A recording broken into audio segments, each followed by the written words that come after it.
Hey, what's going on, guys? It's Jack back again to bring you Mythic Spellblade Aluriel, and just kind of my perspective on it, what I thought of the fight, and just some general healing tips as well, some Holy Priest specific tips that can kind of help you out as they're doing it. So the way we start off the fight, we have certain positions that we're going to be using for Mark of Frost. Most all the range is going to be the star icon that I start off with, and then we set up basically 8 people to take care of Mark of Frost throughout the rest of the fight. So 2 people are going to be getting a baseline, and then basically they're going to piggyback it. They're going to hand it off to other people, and then that other group is going to hand it off to a new group. So I was not part of any of those groups, so what you'll see me do is I will just be putting down my Mark of Frost, we'll be combining them. You'll see at what stacks that we're combining them in the top right hand corner with our angry assignments, and then we're passing it off to somebody else, and then I go back to my position. We did that just for ease of access, and it made it a lot easier for the same people to be doing it over the course of the fight. The spot damage for a Mark of Frost is very high, so it's extremely important that you are just topping them off as best as you can. I burn a lot of mana through the Frost phase, just in general, so it's very much something to keep an eye on, because the damage does ramp up on people very, very rapidly.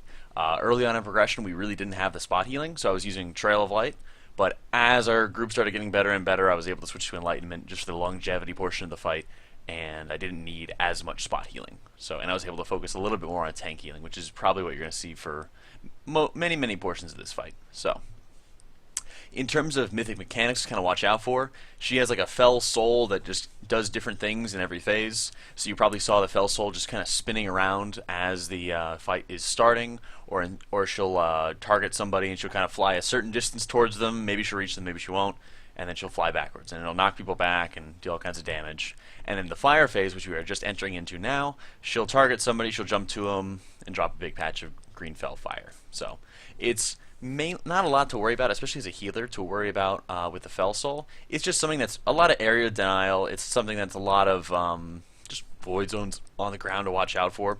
And in general, it's really not that big of a deal for us. It's just more things on the ground, more things to dodge, all that kind of stuff. So I think one of the biggest things on this fight, though, is the timing of not only your cooldowns, but the timing of how you are using certain cooldowns in certain spaces. So like right here, I'm using my Divine Hymn when all the Infernals are popping up and they're pulsing the raid and stuff like that. So it's a great time for my Hymn because it's a very immobile period. You'll see when we're running Arcane where it's extremely mobile and we need to do tons of healing in a short window of time very, very quickly. So there's some differences, there's some nuance to it of when you should properly be using cooldowns, and it's very, very important just to be able to properly set up your group to maximize their use, really. So going into like the Arcane phase here, there's a lot of balls that are jumping around. We try to get them out of the middle of the room if we could, so we're just trying to step back whenever possible, and then we are grouping together like we're doing right now. And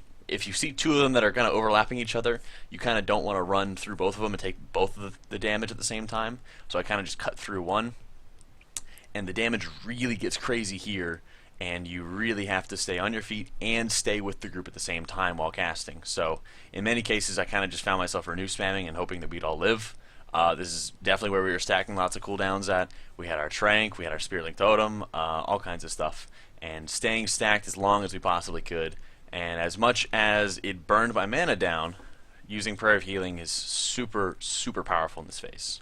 And this is, of course, when I use my Late Swarm Potion. So this is like really, really great downtime, just dead downtime. If you don't get all of them off, of course, they'll pulse you. That was just one explosion, and it, almost killed the raid. So just from that, something to watch out for. Another thing is the tank damage can really spike, as you saw just there. I dropped Guardian Spirit on the tank as he's taking, I guess it's the Annihilate from that the boss will do, and it immediately popped the Angel on him, and the Angel was still on me. So it's a lot of damage you really got to keep an eye on, and tank healing is just really, really imperative on this fight. If you can do a lot of AoE spam, that's fantastic, but it's not always realistic for what you want to be doing, or what the raid is requiring that you do. So keep an eye on that. Like I said, the tank damage is very, very high. So the fact that you're going to be focusing your Prayer of Mendings, your Holy Mending healing, which will result from just having renew in the tanks in general, your Lighted Hooray, as much uptime as you can get on the tanks, things like that will help out so much just with general overall tank healing.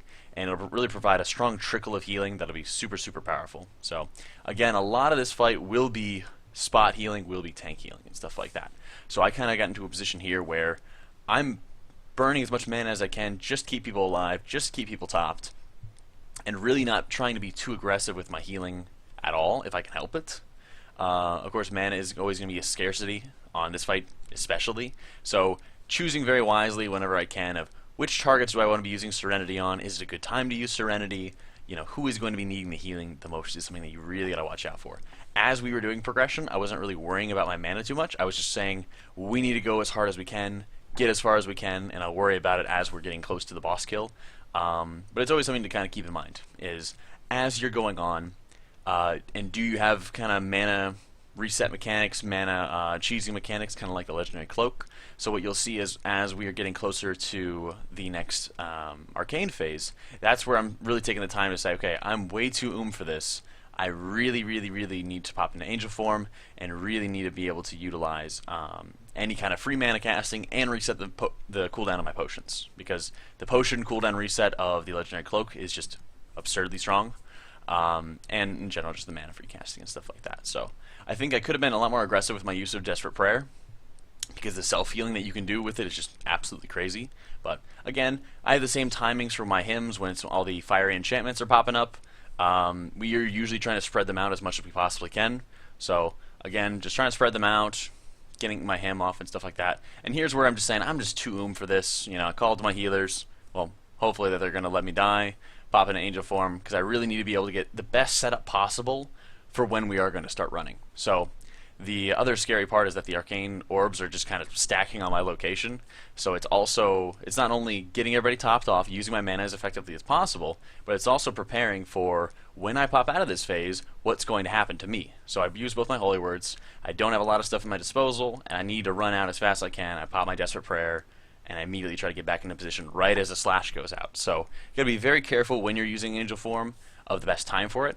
I think it can be a very good time to use it on the run here, if you have it at your disposal, but you also are, in some ways, going to be missing out on the Late Torrent Potion. If you're using it on the first one, having your Late Torrent Potion like right here is a pretty optimal time, just to use it in general, but if you've already used one, then the second Arcane run basically is a good time as well. I really wish that I DPS'd more at the start of this fight, because you kind of get to this position here where we're about to hit Berserk, and you really just need to do as much damage as you possibly can. So I just hit my second mana potion, I have mana to burn, mana for days, and I basically know the tank's going to get one shot, so I'm trying to put a little bit of healing on him if I can, but I'm also trying to weave in any kind of smites and stuff like that. Again, we're not worrying about the Fell Soul, it's just the boss that is the focus, so in many ways we're just trying to all be spread out, I'll be diverting aggro to maybe somebody who's all the way across the room, so it'll be taking them longer to deal with, and of course just, like I said, trying to mix in as much DPS as possible, dots as possible, keeping people topped off from incidental damage, and then we get the boss down. So overall, this is a fun fight to kill. It was very challenging in terms of the spot healing going out, but really enjoyed it. Looking forward to what Nighthold will bring us next. If y'all dig the video, be sure to like, subscribe, share. Let me know what you guys think in the comments. Check us out on Discord below. I'll catch y'all next time.